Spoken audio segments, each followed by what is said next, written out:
It was a bright morning in Emperor Akbar's royal court in Agra. The court glittered with marble floors, golden carpets, and chandeliers hanging from the high ceilings. Emperor Akbar sat proudly on his throne, surrounded by his ministers. Among them, the ever-wise and witty Birbal. But that morning, Akbar's face looked serious. He said, "Today we have a very complicated case before us, one that will test truth and lies." The courtiers fell silent, waiting for the case to begin. Soon, two merchants were brought before the emperor. Both were angry and anxious. The first merchant stepped forward and bowed. "Your Majesty," he began, "I gave this man a bag of gold coins for business in the nearby village.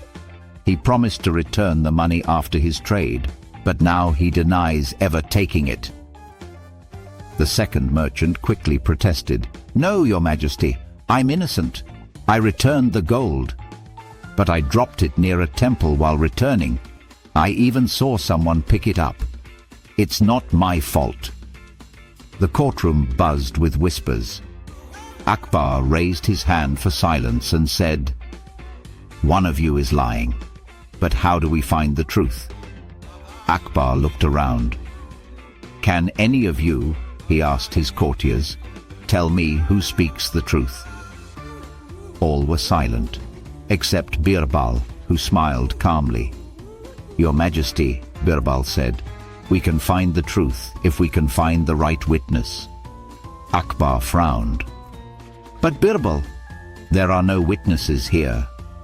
Birbal's eyes gleamed with intelligence. "There is, Your Majesty, but not a man, a tree." The courtiers gasped in surprise. "A tree?" Akbar repeated. "Explain yourself, Birbal," Birbal said. "Majesty, the place where the second merchant claims to have returned or lost the gold, there stands a large peepal tree. Let that tree serve as the witness of truth. Let both men go there and speak their words before it. The one who lies will fear the witness, while the truthful man will have no fear." Akbar smiled, intrigued.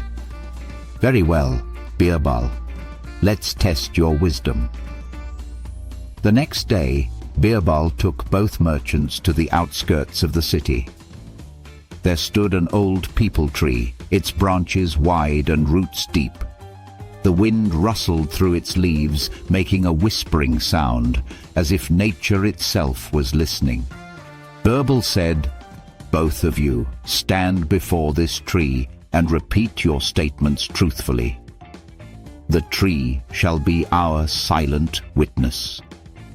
The first merchant stepped forward, bowed to the tree and said, "O tree, I swear that I gave him the gold and he never returned it." Then the second merchant said, "O tree, I swear that I returned the gold. If I am lying, may I be punished." Birbal watched quietly and then said, "Good. Now let us return to the court." When they returned, Akbar asked, "Well, Birbal, did the tree speak?" Birbal smiled slightly. "No, Majesty, but it will tell us the truth soon enough." He then turned to the merchants and said, "One of you must go back to the tree now. Ask it what it has to say and bring its message here." The second merchant hesitated. His face turned pale, but after a moment he said, "Very well," and left the court. Birbal watched him go and then turned to Akbar with a knowing smile. "Your Majesty," he said softly, "the liar has gone." Akbar looked puzzled.